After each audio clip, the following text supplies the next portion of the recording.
angle A. So first, write the given angle. We have the angle 2 and the angle A. Then after that, let us identify what is the relationship using the figure. So this is angle 2 and this is angle 8. Anyone? The relationship of angle 2 and angle 8. Yes, abarientos. Yes, it is same side. Parehas nasa right side ng transversal. So this is 2 and 8. That is same side. Exterior angle. And what do you say about the measure of same side exterior? Enseñado. Stand up. Okay. What is supplementary? Okay, the sum of the two angles is equal to 180 degree. Meaning we're going to add the two angles. So sabi natin supplementary. Therefore, angle 2 plus angle 8 is equal to what?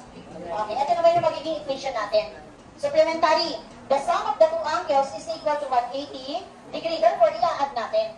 Okay, to form an equation, substitute lang natin. What is angle 2? Ito na tayo ha. What is angle 2? 8x plus 8. Tapos bring down natin to plus. Ano naman si angle 8? 5x plus 3 is equal to 180 degree. O, same procedure. To simplify first, combine the like terms. O, who are the like terms? Sino may mga letter? Si 8x at si? Meron pa bang iba? O, kung wala na, i-plus na natin. 8 plus 5. 13. O, tapos anong letter yung binigay? X. O, sino yung walang letter dito? Si 8 at si 3. I-plus din natin. 8 plus 3. 11 and equal to 180 degree. O, observe natin. May hindi pa ba tayo pinagsasama? May common terms pa ba? May letter po ba ito? Yes. Si 11. Wala. Si 180. O, sino yung common terms? Si 11 at si...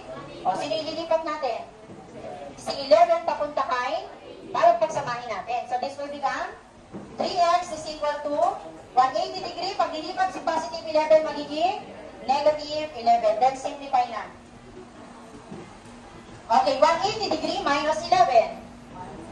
179, 8 na to. 169 degree. Then, how to eliminate the numerical coefficient? Just divide both sides by 13. Okay, what's the answer?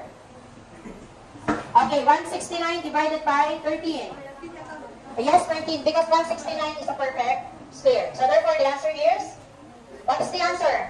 Value ng x pa lang yan, 13. How to get the exact measure of angle 2? Sa Tagalog, paano natin makukuha yung exactong measure ni 2? Substitute mo ito kanino. Ano ba yung measure ni angle 2? Angle 2 is equal to what? 8x plus 8. Ano si x? Ano si x? May value ba si x? Wala. Meron.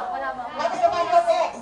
13. So this will become 8 times 13 plus 8. Ganon din kay angle. Angle ano? Angle 8. The measure of angle 8 is equal to what? What is the measure of angle 8? 5x plus 3. Okay, ano ulit si x? 5 times 13 plus 3. O, sabi natin. 8 times 3. 8 times 3 muna, para mabilis. 8 times 3, 24. Carry 2. 8 times 1, 8. Plus 2, 10. Kaya 104. Plus 8. Anong sagot? Yes, Dakar.